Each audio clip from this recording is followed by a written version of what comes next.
आप लोग जब कंपनी को जांचते हैं ना, कुछ लोग नए आते हैं ना, तो मुझे कई बार हंसी आती है, सर ये कंपनी कैसी है, सर इसका बिजनेस कैसा है, सर ये कंपनी भाग तो नहीं जाएगी, सर ये कंपनी क्या है।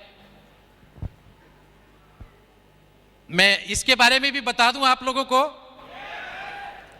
क्राइम ब्रांच में था, मैं स्टाफ ऑफिसर था मिस्टर रंजीत नारायण का, स्पेशल सीपी क्राइम थे, वो स्पेशल सीपी क्राइम थे। बाद में उनकी भी बताऊंगा मैं कहानी।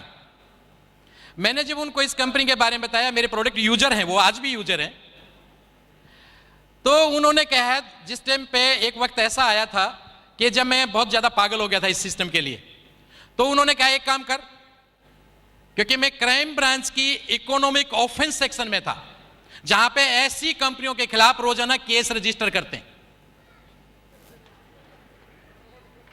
Economic offence section Qutub hotel में है, कभी जाने का मौका लगे तो वहां पे भी देखेंगे, मेरा नाम भी वहां पे लिखा होगा।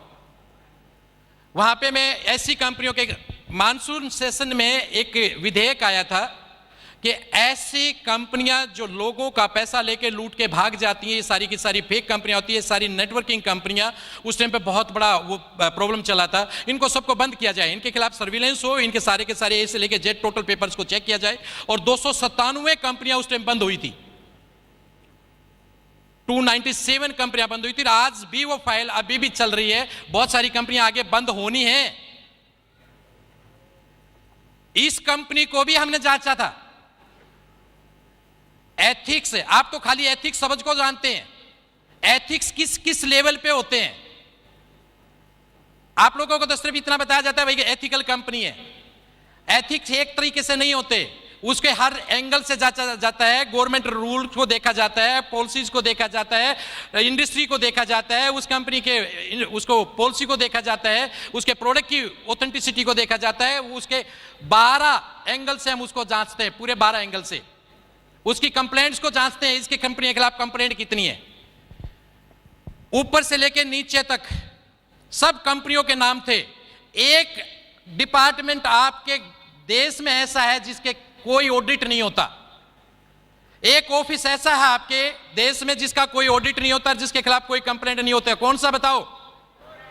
नो नो नो नो, उसका कोई ऑडिट ही नहीं होता, बताइए। नो, राष्ट्रपति भवन।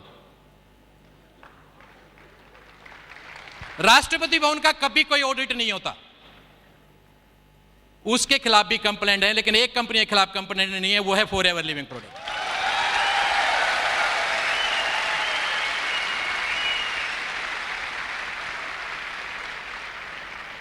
शायद ही कोई ऐसा गवर्नमेंट डिपार्टमेंट हो जिसने हमेशा टाइम पे पैसा दे दिया हो, शायद ही।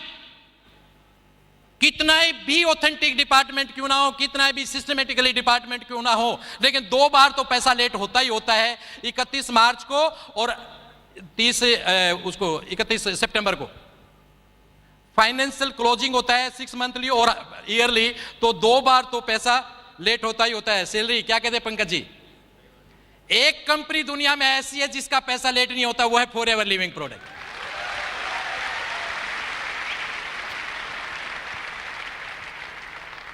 क्या क्या सलूट करें हम सर आपको, और फिर आप इस कंपनी में डाउट करते हो। ये आपके दिमाग की कमजोरी है और कुछ भी नहीं है, आप वहां तक सोच भी नहीं सकते जहां तक एफएलपी है।